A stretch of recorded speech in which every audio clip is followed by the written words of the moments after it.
Hello and welcome back to the ACSC podcast. My name is Charlie. Thank you very much for everyone listening to the second episode, which come out on Friday. This is the special episode we've been building up for quite a while, and this is going to be our team of the seasons currently on the season, which still hasn't finished, but we've done our opinions. We've both done separate teams, but we have collaborated towards the end just to agree on some honourable mentions who didn't make it into my team or didn't make it into Adil's team. So we'll go straight into it, and I'll start with my goalkeeper, who is Dean Henderson from Sheffield United this season. I picked Dean due to the fact he's got 10 clean sheets this season. Only Nick Pope has got more from Burnley. He's had 27 apps this season, and he's effectively helped Sheffield United to 7th in the league. They're currently 2 points off European football, and only Liverpool conceded less goals this season, 25 goals compared to 21. I just think watching him this season, some of the saves he has made has been incredible, and I think if he carries this on, he can easily push for a top spot when he goes back to Man United. Hello guys, yeah, it's Adil again. Again, many thanks for the viewing on the second episode. So yeah, just to clarify as well, on this team of the season, we have actually agreed on a 4-2-3-1 with two kind of like sitting players, a number 10 and then wide players. With my goalkeeper, initially, I have actually gone with Dean Henderson as well. I think he's got the second, like you were saying, the second most clean sheets this season with 10. Only, well, with Allison, joint with Allison. What's interesting about Dean Henderson is if you look at Sheffield United at the beginning of the season, their expected goals and actual goals conceded, they're by far top and by a long distance. And it's not all because of him. Of course, it's not. I mean, their back line has been brilliant. But for him to come in online for Manchester United, I think he's 20, yeah, he's 22 or 23. I mean, he's young. He's still got many years, especially as a goalkeeper ahead of him. I think if you look at some of the games that he's kept Sheffield United in it, I think we saw even the Liverpool game where he made the actual mistake and we won 1-0. He was brilliant in that game. But obviously, Sod's Law, what happened, and why now don't shot slipped through his fingers and he went in. I do see him as England's number one for the long term, definitely. And he definitely can run De Gea for the number one spot at Manchester United. So I do agree with you, and I'll go with Henderson as my. Okay, so on to my right back, I have Trent Alexander-Arnold this season. I think it's pretty much, this was probably for me the hardest position I've had to choose because obviously got quite a few players, but I've gone for Arnold. 29 appearances this season, 12 assists. Only Kevin De Bruyne has more. 67% tackle success rate this season and 10 clean sheets. I just think Arnold has revolutionised the way the fullback role looks at. For me, growing up playing football, fullback was seen as a position that was, if you were one of the worst players, you were given that. Now I can see kids growing up, they want to become a fullback, and I think that is partly down to players like Arnold and Robertson this season. Yeah, exactly that. I mean, if you look at Trent Alexander-Arnold, he's again from my point of view, he's my right back. I think last season I would have said the same thing. I think he last season set a record for a defender of 12 assists last season, and this season he's hit 12 already with still projected 9 games to play. He is on course if those games do obviously finish to break his own record. And you're absolutely spot on. He has revolutionised the defending full-back positions. These right backs and left backs are not just defenders anymore. There are a lot more they provide with the attack now. I think if you look at him as well, 67. He's got the record league high number, sorry, for accurate crosses, which is 67. And also, he has obviously the second most chances created after Kevin De Bruyne again. And also, while no player has made more entries into the final third, which is 321. Again, like you said, yeah, him and Robbo have been absolutely vital for Liverpool's success. Without them, I don't think we'll be even anywhere near as successful as we are. And he, for me, is a no-brainer. We've got obviously other players that we'll talk about later. I completely agree with you're saying there. So on to my first centre back, we have Virgil van Dijk this season. 29 appearances, 12 clean sheets, only made 22 tackles, which I found quite an amazing stat. But to me, that sums up how good of a player he really is at the back line for them. 159 recoveries, 135 clearances, 143 aerial duels won, and only 21 goals conceded this season. He's scored 4 goals this season as well from all headers, and I think that also shows the aerial threat he's bringing at set pieces. He's such a dominant force in the air. You could easily say he probably hasn't had as a good as season, but you cannot have him in now. I think for you guys, he is the most vital key at the back line. Yeah, again, I'm going to go with him as well as one of my centre backs. Again, for me, yeah, I probably could agree with you. Probably hasn't been as good, but then again, last season he's obviously came second in the Ballon d'Or. He's done stuff that no defender has done before. So he's almost set the bar high himself. So he never can actually get almost a victim of his own success, if that makes sense. He's had no injury this season. He's back of a season. Look, like I said, he's come back second in Ballon d'Or and virtually no real drop in the form. For me, he's the best centre back in the world. He is, like you said, with the 4 headers in the league. He's the highest scoring defender in the league as well. So 4 goals is more than any defender in the league. He's played every single minute and vitally as well, actually. No one's made more passes than Virgil van Dijk. He's got 2,210 passes, and that ranks more than, I think it's more than about 400 or 500 more than whoever's came second. So he's an established world's best centre back for me. Not just because I'm a Liverpool fan. I think a lot can agree with you, as well as you, Charles. You can agree with that. And again, he slots into that role quite easily, and actually captains this little team of mine as well. Brilliant.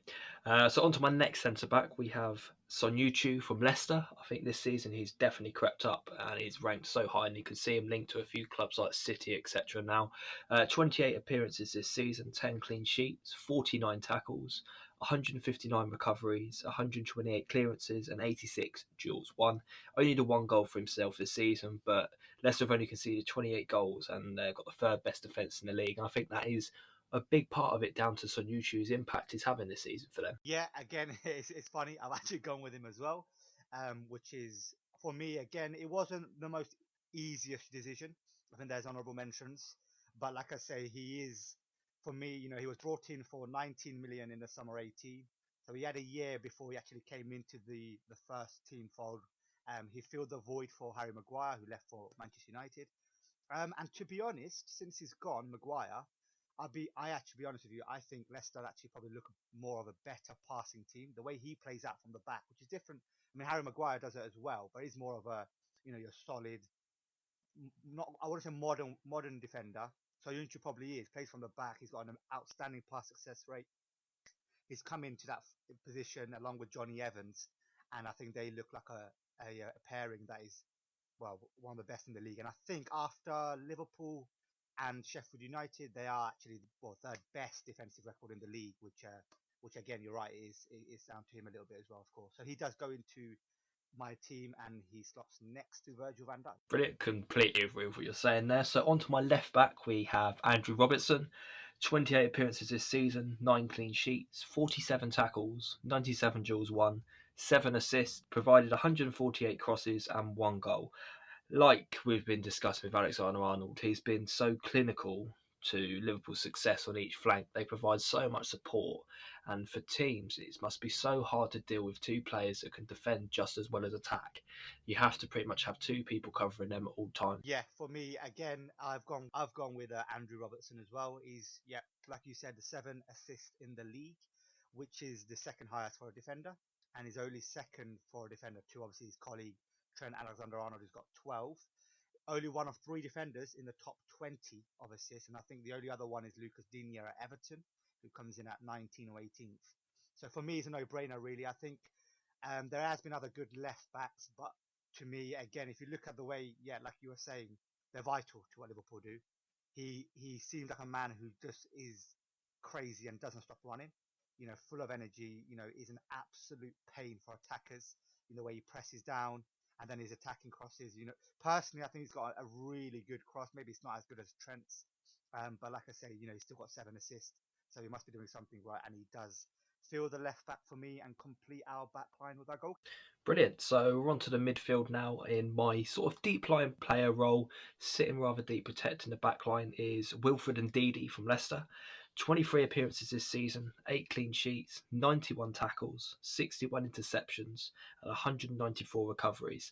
I think he's been so key to Leicester's success, and since they sold N'Golo Kante to Chelsea, he's literally filled in that slot. They brought him to replace it. And I think arguably he's more of a key player for them because he actually brings a bit of attacking presence with them. Oh, okay. I wasn't actually aware of that. That's an interesting one, actually. I didn't actually go for Wilfred Ndidi. I think he's a player that's obviously been linked with Liverpool as well as Arsenal and many other big clubs in the Premier League. He's someone that's come leaps and bounds and taken over that Kante role quite well. But for me, I've gone with my kind of deep lying little bit kind of player is Jordan Henderson. an outstanding leader who a lot of people, even myself, I'll have to admit, over the years, I haven't really maybe appreciated what he brings. And he has come on leaps and bounds. He's a captain of Liverpool. He's got 9 goals and assists in 22 appearances. Now that's important in more than any he's ever got in any season. The heartbeat of the team, which he rightly is, and he is the man where we probably don't see it maybe in the changing rooms. He's the guy with the determination. He's the guy that keeps the hunger. He's the guy that keeps away the talk of right, we're going to win the league when it's inevitable. He keeps that down, makes the players determined. Another interesting thing with him in the team, there's a win percentage of 82%. Without him, it drops to a huge 58%. So, we've lost more this season without him than with him. That's interesting as well. More games that we've played without him, we've actually lost than him being in the team, and he's played most of the games. Average goals conceded with him in is 0.7%, and without him, it's 1.8%. So, it just shows that for me, he's been vital and has a chance of potentially even picking up the Player of the Year award end of the year. So he goes into my. He was definitely one of the choices I was debating with, and I can't argue with the impact. I think Jordan Henderson's one of them players gets a lot of criticism and doesn't really get the respect on his name that he does deserve. The amount of impact he is bringing to Liverpool is huge. So my next player in centre midfield is more of the box-to-box player, is Kevin De Bruyne this season. 8 goals, 16 assists, which is the most in the league. 23 big chances created, 244 crosses, and 108 recoveries, which to me sort of shows he can do that tracking bit, which you don't really get to see a lot of De Bruyne. He's 100% back to the best this season. Problem with he's had was a very injury hit last season. We didn't really get to see what he could do, but this season he is showing why he's one of the best players, if not the best player in the league. I'm gonna go with Kevin De Bruyne as well as the other in the two, maybe like a number 8 position. He is, in my opinion, the best midfielder in the world right now. Um, I'll be honest with you, I don't think it's in question personally. He's got 16 assists this season, which is the most, 4 ahead of Trent. He's got the most chances created, which is 96, sorry, which is again the top. 8 goals too, so that's 24 goals and assists in the league alone. For me, if it wasn't for the outstanding season that Liverpool have had with Mane and Salah and Van Dijk, and there's so many ahead you can say, he would have walked the Player of the Year. Now he's got a bit of a competition, but yeah, that's probably one of the easiest choices in this team, and yeah, he sits next to Henderson as my 2. So I agree with you on that one, and he's in there. Brilliant. So onto the right midfield, I have Mohamed Salah this season. This was probably one of the other tough choices. There's a few players I could have gone for, but he's got 26 appearances this season, 16 goals, which I believe is the 3rd highest top scorer in the league, 6 assists, and 9 clean sheets. It's, like I say, a bit with Van Dijk. It's been a downfall to his success that he had that amazing season. And obviously, people haven't seen that this year, but you cannot argue with the impact he's had in the Liverpool team. Yeah, again, I think Mo Salah is a player, even amongst the Liverpool fan base, is probably not as appreciated as he should be. Like you say, again, a victim of his own success, a bit like Van Dijk. He's got 22 goals and assists this season, as you were saying.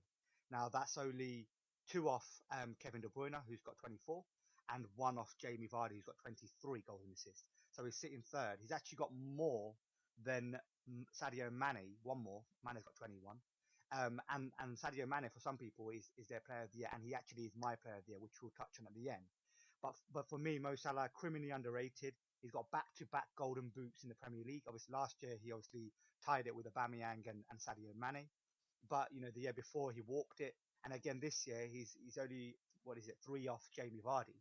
So there's a potential of him winning that again. But yeah, Mo Salah easily slots into the right midfield. Brilliant. I can't argue with any of the things you're saying there. So on to my cam role is Jack Grealish this season. 26 appearances, 7 goals and 6 assists, 99 crosses, and he's got an 85% pass accuracy this season. And he averages about 40 passes a game. I think Grealish has stepped up massively to the plate this season and has shown, example with Aston Villa, I do not think they would be in a relegation zone without Jack Grealish this season. He's proved for so many years people have linked with his name, and he's now finally starting to show that potential everyone's seen in him. I think he's a definite starter in the England side to come in now. Yeah, interestingly enough, as the number 10, I've gone with Jack Grealish as well. He's got 13 goals and assists in the league. Only Trent has more, and he's got 14. So, and I'm sorry, only Trent has more, 14 for an English player, I must stress. Now, that's more than James Maddison and obviously Mason Mount, who he gets compared to a lot. Without him, Villa would be gone, I think. Not even just, I think they'd be completely already relegated. He's the captain of Villa at 24. Yes, he's had his, in the spotlight, he's kind of come under criticism of, his maybe party life and how he's off the pitch. But on the pitch, you cannot argue with his determination, his grit, and his love for Villa. And even the way when I watch him play, for me, he's a player I'd actually have at Liverpool, ahead of Maddison and ahead of Mount. And he brings so much. And if you just see how much of an impact he has on the game, he's almost like vital to how KDB is to Man City. He has that same impact for Villa, maybe more. So for me, yeah, he's in my number 10 role. And yeah, I agree. And obviously, you can see he's been linked with quite a few big clubs, notably Manchester United now this season. I think that's a bit of recognition he's deserved for the season he's had this year. So, on to my left midfielder, we've got Sadio Mane from Liverpool, 24 appearances this season, 14 goals and 8 assists, 32 passes per game, and 33 crosses.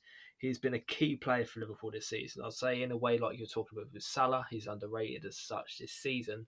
I think Mane's stepped up to the plate where people have missed that limelight, and he's become arguably the key man at Liverpool this season. Yeah, again, for me, he goes in my left midfield position. Quite an easy one for that role, actually. Like you said, 21 goals and assists, which is for assist wise, is more than any attackers actually in the league. He probably, for me, if you look at it for this season, it's questionable with Van Dijk, but he is the best player in the best team. Now, Liverpool are the top of the league, and he's probably the best player. So for me, it's an easy one. If you look at his decision making, this is unbelievable. He's got a brilliant first touch. His decisive interventions as well. There are also quite high profile examples. For example, if you look at the last two Champions League finals, he scored in both of them. Sorry, no, he scored in the one against Real Madrid, and then he won the penalty against Spurs last season. So he's had a massive impact in those. He's a big game player. There's also been this season where we had the game against away to Norwich where he came off the bench and scored the winner. Against Aston Villa, I remember in December as well, Liverpool 1-0 down in the 87th minute. He scored the goal came from the corner and scored the header, and then set up the cross for Andy Robertson to nick the winner. And that was a massive turning point, because if we actually lost that game and City won their game, I believe the gap would have gone down to 3 points, or it might even have been level on points. But nonetheless, we actually won, and I think City dropped points, and that opened the gap to like 9 points. Again, so those little moments, he's a very big game player, and he steps up when needed. So for me, he's an absolute world-class winger at the moment. Brilliant. So, on to my striker. I have gone with Pierre-Emerick Aubameyang this season. The only player I can see making it potentially from Arsenal this year. He's had 26 appearances, 17 goals, 1 assist, 72 crosses, and he's got 73% pass accuracy. He's scored 58% of goals for Arsenal this season. And to me, that just shows how much of the player he's been. And I think I saw a stat somewhere that without him this season, we would be 17th, I think, in the league. And he's sort of saved us massively this season from calamity, and I think it sort of shows there's the rumours of him not wanting to sign a contract now, and I can understand why, because a player should not be relied upon as much as Aubameyang has been. He deserves to have players around him who can bring success. So it's a whole nother talking point you could go on there, but for me, there isn't a better striker at the moment on his day in the league. Interesting one. I haven't gone with Pierre-Emerick Aubameyang. Personally, you know what? I'll be honest with you. It was down to him and actually one other player who I'll just get to, who is my number 9 and the striker of my team. Aubameyang's, like you said, fantastic season, pivotal to what Arsenal do. And without him, yes, you would be very, very 17th. Did you say it was 17th? I believe it would be 17th in the league, yeah. Yeah, and that, I mean, apart from that, you still have actually an outside chance of making Champions League. So yeah, he's got a massive impact. Yeah, he's had a fantastic season, and if you end up losing him, which there has been reports, it would be a big blow to Arsenal because I don't think you can actually replace him for a like for like. I don't think you've got that power at the moment. For me, my striker is Jamie Vardy. I'll be honest with you, his style of football, his style of the way he is, not something that I'd usually like in a striker. Aubameyang, Sergio Aguero. These are the kind of strikers that more of a campaign number 10. They're the kind of players I prefer as a striker. But he's got 19 goals in the league. He's the top scorer in the league. He's obviously got two more than Aubameyang, which is one of the reasons actually I've just gone tipped Vardy over Aubameyang. He is obviously Leicester's defence has been the third best, but he's also one of the main reasons why they're surprisingly you'd say sit third. I mean, if you look at who they're above, Manchester United, they're above Chelsea, they're above Tottenham, they're above Arsenal. Leicester are above all of those, and actually right now you'd say have a good chance, and I personally think they're going to make the top four and play potential Champions League football next season. So for me, Vardy, who's actually only second to Kevin De Bruyne for goals and assists, who's got 24, he's got 23. Vardy, the thing that kind of just tipped me to go for Vardy over Aubameyang is I had a look. He's got more goals than Aubameyang this season in the league. He's got more assists than Aubameyang in the league, and he's got a higher conversion rate of 35%. And Aubameyang's obviously got 26%. It was a tough one. Look, I'll be honest with you. If you tell me who I actually prefer as a player, I'd pick Aubameyang. But we're going off who we think is the team of the season. And for me, Jamie Vardy takes my striker position and concludes my team. And I think we're going to go on to our manager. Yeah, so my manager of the season is Chris Wilder from Sheffield United. I think Chris Wilder does not get the respect he deserves. I think if he was someone who was a foreign manager, I think he'll be linked up there and raved about. I think it's because he comes from Sheffield, is a homegrown lad from there. People don't see the success he's brought them. This season, they're 2 points off European football. For a club like Sheffield, he's got on playing probably not the most attractive football, but it works. You cannot argue with the success they're having. And that's to me is why he is my manager of the year. Yeah, to be honest with you, it came down to two for me. Chris Wilder and who I've gone for in the end is actually Jurgen Klopp. Now, I'll just touch on Chris Wilder as well, like you just said. For me, he's an absolutely brilliant manager. I have so much admiration for him, and if you listen to his press conferences, he's a man that says it as it is. He's got full of admiration for other clubs. If a team beats Sheffield United, he'll come out and say, you know what, brilliant. They were brilliant. They played us off the park. When Sheffield United came to Anfield, and I think we won, was it 3-0? I think we might have won. I'm not exactly sure actually, so I'm not. I think so, yeah. Don't keep me on that, but I'm not 100% what the score was. But he said after the game, Liverpool played us off the park, and not many managers do that. So he just says it as it is. And for me, he would have been the manager of the year, but unfortunately for him, there's Jurgen Klopp. Now, yes, Jurgen Klopp has got a Liverpool team who are now absolutely reaving back of Champions League. But last year they came second to Man City and they finished on 97 points. And that team, due to Klopp, didn't. A lot of teams after finishing on 97 points, the next season potentially would have crumbled.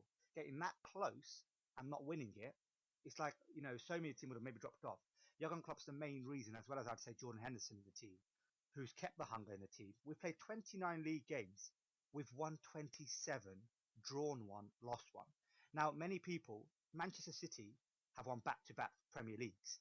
Now, Liverpool are 25 points clear of them at this stage. I know they've got a game in hand, but 25 points clear of a team who many, including me, when City won last year and the year before, I said, you know what, they're going to dominate English football for the next 5, 10 years potentially. They're going to win out of the next 5, 6 titles. They'll probably win 4, maybe 5. And especially with Guardiola under the helm, Klopp, has competed with him at the top level, and to be 25 points clear of them is absolutely remarkable. And I've never seen a season like this. And that's why, unfortunately for Chris Wilder, who, if it wasn't for Jurgen Klopp, it would have been an easy choice for me. But for me, it's Jurgen Klopp, definitely for me. He was my other choice, was Jurgen Klopp, and I can't argue with the fact that what you're saying there is he's probably the main influential person within your squad, and it's no doubt not to see that. So we'll now go on to honourable mentions. These are players that we've both agreed upon who we got very close to getting in our sides, and they've had fantastic seasons respectively, but just didn't make it. So I'm going to start with a goalkeeper who was Nick Pope from Burnley.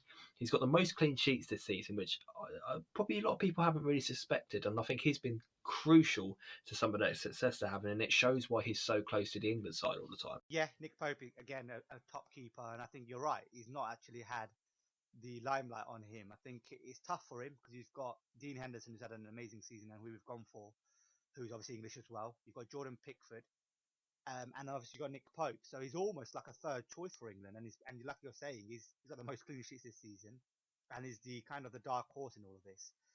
Yeah, so that's what we both agreed on actually, Nick Pope.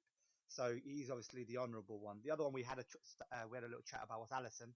You know, he's missed a lot of the season, so that's probably why we kind of left him out. But he kept 10 clean sheets this season, which is actually his second highest with Dean Henderson.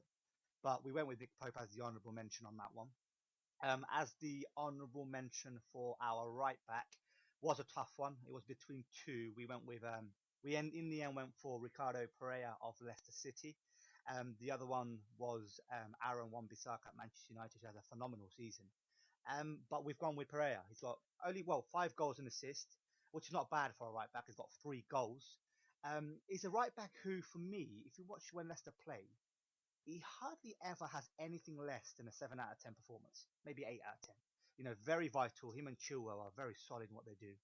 He's got a 57% tackle success rate, 119 tackles, which is 20 more than Aaron Wan-Bissaka, who, you know, people talk about Aaron Wan-Bissaka's tackling and, you know, he's brilliant at tackling, which he is, but he's got 99 and Pereira's got 119, which is the most in the league, I must just say. Pereira as well, he's got dribbling past more opponents per 90 minutes than any other Premier League defender this season. So you know what? Again, like I said, Trent was just so far ahead, so that was kind of the easy choice.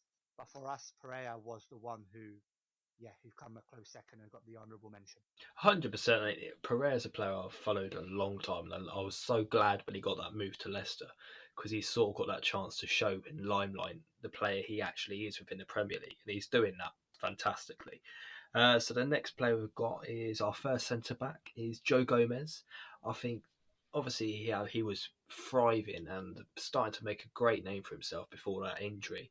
And since he's come back, a lot of people have sort of, I would say, sort of shaded away from him, sort of under the radar. But when you put him next to Van Dijk this season, he's that, I'd say, that player that can partner next to Van Dijk for the next few seasons, and it makes your defence so much stronger with him next to him. Yeah, exactly. In fact, like we both agreed on, he was one of the honourable mentions.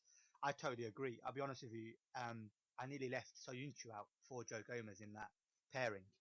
Again, when he's next to Van Dijk, if you watch a lot of Liverpool games this season where Van Dijk's had an odd, bad performance, which is very odd and very off for him, Joe Gomez has stepped up and he's kind of not carried Van Dijk. I wouldn't, that's disrespectful to Van Dijk, but he's definitely matched him and he's definitely supported him. And as a pairing, you know what, they are absolutely phenomenal. And yeah, before his injury, like you said, it was, you know, they were performing at such a high level. And then now obviously he's back into that fold. You know, it's one of the reasons why we are so successful defensively this season. So honourable for Joe Gomez. My other one that we both agreed on is Johnny Evans of Leicester City. Again, a little bit underappreciated by many. He's obviously, I think he's almost, what is he, 30, 31, maybe, yeah, about 30, 31 now. So he's obviously, He's Yeah, I think he's on the wrong side yeah, of so, 30 you now, know, I but think, he's yeah. got as a centre back, you know, they can go obviously a few more years and he is bought in from West Brom for 3.6 million. You compare to this market now, and I know it's wrong side of 30, but 3.6 million, which is, I know it was a release clause, but that is absolutely pennies. And for him, for me, partnering Soyuncu, they're one of the best pairings in the league. And obviously Leicester, obviously, like we said earlier, third highest, best defensive record. Only Liverpool and Sheffield United have conceded less. And yeah, for me, it was him and Soyuncu were phenomenal. And we've obviously gone with Johnny Evans and Joe Gomez as an honourable mentions. Really, there are others, unfortunately, but we've gone with those two. Now on to the left back. I think this was the hardest position that we had to sort of make our mind up because apart from Robertson, there's a few other players, but we've gone with Luca Digne from Everton.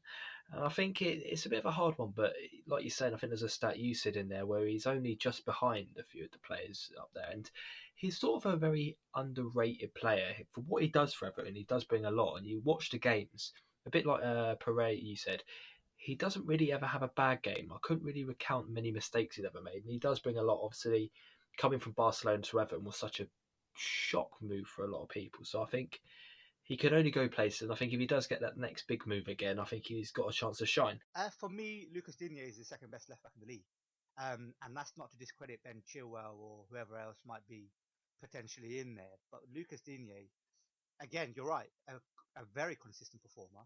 If you look at his set pieces, he's really good on dead balls. He's a dead ball specialist. Free kicks, obviously him and Sigurdsson kind of both take the helms of those two.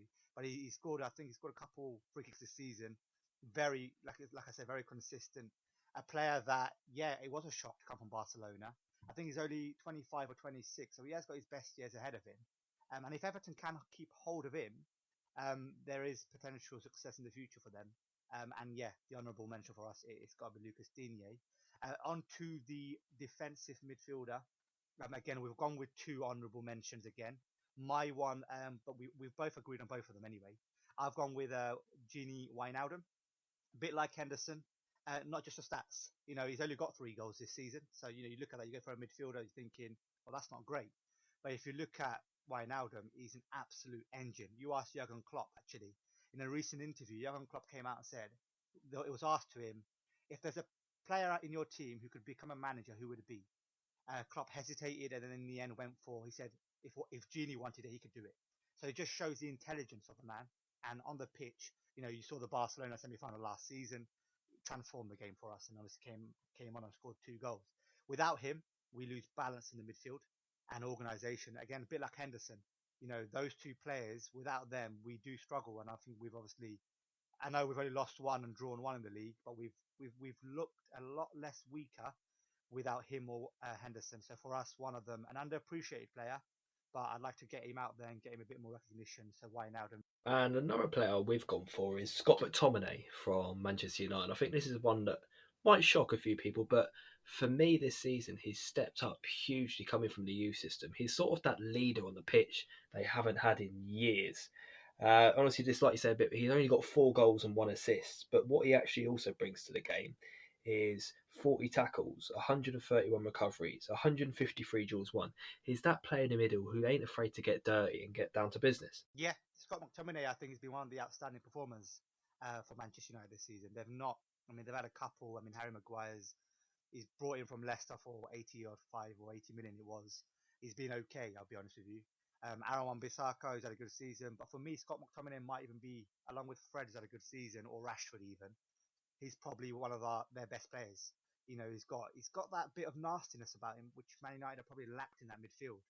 And he, like we both agreed, for me, we both agreed he deserves to be in there. And for the right midfield, we went for Adama Traore, I believe. Now, again, it's the best season in his career.